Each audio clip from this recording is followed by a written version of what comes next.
परिचय।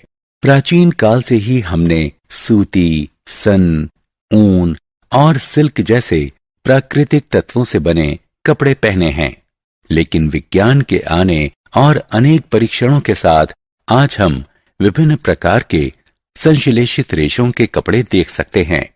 इस पाठ में हम संश्लेषित रेशों के सामान्य गुणों और हमारे दैनिक जीवन में उनके महत्व के विषय में अध्ययन करेंगे। उद्देश्य: इस पाठ के अंत में आप निम्न करने में सक्षम होंगे: संश्लेषित रेशों और इसके प्रकारों पर चर्चा करना, संश्लेषित रेशों की विशेषताओं का उल्लेख करना, संश्लेषित रेशों के विभिन्न उपयोगों की सूची बनाना, संश्लेषित रेशों के विभिन्न लाभ एवं हानियों का उल्लेख करना, संश्लेषित रेशे और इसके प्रकार। आइए अब कुछ कागज के टुकड़ों को एक साथ जोड़ देते हैं। आप क्या देखते हैं? कागज के टुकड़ों की ये चेन बहुलक की व्यवस्था के समान है। बहुलक क्या है? यहां कई छोटी इकाइयां बहुलक के रूप में ज्ञात बड़ी इकाइयों के निर्माण के लिए संयुक्त होती हैं। प्रत्येक छोटी इकाई वास्तव में रासायनिक पदार्थ है, जिसे मोनोमर कहा जाता है। संश्लेषित रेशा बहुलक का उदाहरण है। संश्लेषित रेशे पेट्रोकेमिकलों की प्रक्रिया द्वारा प्राप्त किए जाते हैं।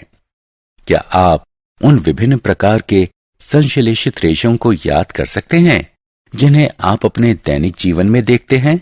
संश्लेषित रेशों को बनाने के लिए उपयोग किए गए रसायनों के आधार पर इनका वर्गीकरण रेयॉन, नायलॉन, पॉलिस्टर और आर्सेनिक के रूप में किया गया है। संश्लेषित रेशम रेयॉन। क्या आप जानते हैं कि रेयॉन एक उपसंश्लेषित रेशा है जिसके गुण रेशम यानी सिल्क के समान होते हैं? क्या आप अनुमान लगा सकते हैं कि इसे उपसंश्लेषित रेशा क्यों कहा जाता है? यह एक मानव निर्मित रेशा है जो प्राकृतिक संसाधन लकड़ी के गूदे की रासायनिक अभिक्रिया से प्राप्त किया जाता है। क्या आप जानते हैं कि रेयॉन को कृत्रिम रेशम के नाम से भी जाना जाता है? यह रेशम से सस्ता होता है, लेकिन रेशम के समान बनाया गया होता है। इसे रेशम के रेशों के समान बुना जा सकता है और विभिन्न रंगों में डाई भी किया जा सकता है। रेयॉन को चादर बनाने के लिए सूत के साथ और कालीन बनाने के लिए ऊन के साथ मिलाया जा सकता है। नायलॉन क्या है? क्या आप जानते हैं कि प्रथम पूर्ण संश्लेषित रेशा कौन सा है? जी हां, ये नायलॉन है। सबसे पहला नायलॉन का उत्पाद ब्रिसल्स वाला टूथब्रश था। क्या आप सोच सकते हैं कि कपड़े बनाने के लिए नायलॉन इतना लोकप्रिय क्यों है? नायलॉन के रेशे मजबूत, लचीले, हल्के, चमकीले और धोने में आसान होते हैं। इसका उपयोग विभिन्न पदार्थों को बनाने में किया जाता है, जैसे मोजे, रस्सियां, कनात, कार की सीट बेल्ट, सोने वाले बैग, पर्दे आदि। क्या आप अनुमान लगा सकते हैं कि पैराशूट और पर्वतारोहण की रस्सियां बनाने के लिए किस रेशे का उपयोग किया जाता है? हां, ये नायलॉन रेशा है, क्योंकि ये स्टील के तार से भी कहीं अधिक मजबूत होता है। पॉलिस्टर क्या है? क्या आप केवल पॉलिस्टर शब्द को सुनकर अनुमान लगा सकते हैं कि ये किस तत्व का बना होता है? पॉलिस्टर शब्द पॉली और ईस्टर से आया है। यह स्पष्ट है कि ये ईस्टर की दोहराई गई इकाइयों से बना होता है।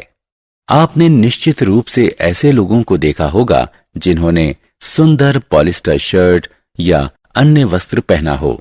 इस रेशे से बने कपड़े में आसानी से सिकुड़न नहीं आती। ये करारे रहते हैं और धोने में आसान होते हैं। क्या आपने कभी टेरिलीन के बारे में सुना है? यह एक लोकप्रिय पॉलिस्टर रेशा है। टेरिकॉट या टेरीवूल बनाने के लिए टेरिलीन को प्राकृतिक रेशों जैसे क्रमशः सूती और ऊनी के साथ मिलाया भी जा सकता है। साड़ी, परिधान, चित्रयुक्त कपड़े आदि बनाने के लिए वस्त्र उद्योग द्वारा टेरिलीन का उपयोग व्यापक स्तर पर होता है। क्या आपने कभी ध्यान दिया है कि आपकी माँ हमेशा चावल, चीनी आदि रखने के लिए पैट मर्तबान खरीदती हैं? पैट पॉलिस्टर का चिर परिचित रूप है और इसका उपयोग बोतल, मर्तबान, फिल्म, तार आदि बनाने के लिए किया जाता है। ऊन जैसा रेशा आर्सिलिक। जाड़े की ठंड से खुद को बचाने के लिए हम शॉल और स्वेटर पहनते हैं और कंबलों का उपयोग करते हैं। क्या आप जानते हैं कि इनमें से कई प्राकृतिक ऊन से नहीं बने होते हैं, हालांकि वे ऊन के समान ही प्रतीत होते हैं। तो आप सोच रहे होंगे कि इनको बनाया कैसे जाता है। ये आर्सेनिक रेशों से बनाए जाते हैं।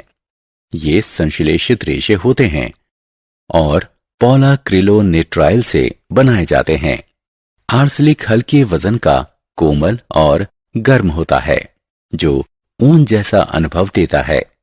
क्या आप ऊन के मुकाबले आर्सेनिक रेशे के किसी लाभ के विषय में सोच सकते हैं? प्राकृतिक संसाधनों से प्राप्त ऊन काफी महंगी होती है, जबकि आर्सेनिक से बने कपड़े अपेक्षाकृत सस्ते होते हैं। इसके अलावा ये विभिन्न रंगों में भी उपलब्ध होते हैं। हानि ये है कि आर्सेनिक आसानी से धुंधले हो जाते हैं और ऊन या कश्मीरी ऊन के समान पहनने वाले को बचा नहीं पाते। संश्लेषित रेशे लोकप्रिय क्यों हैं? अब तक आप जान गए होंगे कि वो क्या है जो संश्लेषित रेशों को प्राकृतिक रेशों से अधिक लोकप्रिय बनाता है। आइए संश्लेषित रेशों की उन विशेषताओं को दोहराते हैं जो इनको हमारे बीच इतना लोकप्रिय बनाता है। संश्लेषित रेशों के उच्च मजबूती के कारण ये आसानी से बिना टूटे भारी वजन सह लेते हैं। ये टिकाऊ होते हैं। इन रेशों से बने परिधान कम पानी सोखते हैं, अतः जल्दी सूख जाते हैं। संश्लेषित रेशों वाले परिधान में आसानी से सिकुड़न नहीं आती, इसलिए ये पहनने में आरामदायक होते हैं। संश्लेषित रेशे से बने परिधान में काफी लचीलापन होता है, जिसके कारण इनको आसानी से खींचा जा सकता है। ये कम खर्चीले हैं, अतः पहनने योग्य होते हैं। इन रेशों से बने परिधान आसानी से उपलब्ध होते हैं और इनका रखरखाव आसान होता है। संश्लेषित रेशों से हानियां। क्या आप जानते हैं कि संश्लेषित परिधानों के कई लाभों के साथ साथ कुछ हानियां भी हैं? संश्लेषित रेशों को गर्मी में पहनना तकलीफदेह होता है, क्योंकि ये हमारे शरीर की ऊष्मा को सोखते हैं और पसीना नहीं सोखते। साथ ही हमें सलाह दी जाती है कि हम रसोई में काम करते समय या दिवाली जैसे त्योहारों के दौरान पटाखे चलाते समय संश्लेषित रेशों से बने परिधान ना पहने, क्योंकि ये आग आसानी से पकड़ता है, इसलिए इनको पहनना खतरनाक है। सारांश। आइए हमने जो सीखा है उसे संक्षेप में दोहराएं। संश्लेषित रेशे बहुलक होते हैं। उत्पादन के लिए उपयोग किए गए रसायनों के प्रकार के आधार पर इनका वर्गीकरण रेयॉन, नायलॉन, पॉलिस्टर और आर्सेनिक के रूप में किया गया है। ये आसानी से सूखते हैं, टिकाऊ होते हैं, कम महंगे, आसानी से उपलब्ध होते हैं और इनका रखरखाव भी आसान होता है। इनका उपयोग कई वस्तुओं को बनाने में किया जाता है, जैसे रस्सियां, कनात, कालीन, चादर, मर्तबान, बोतल आदि।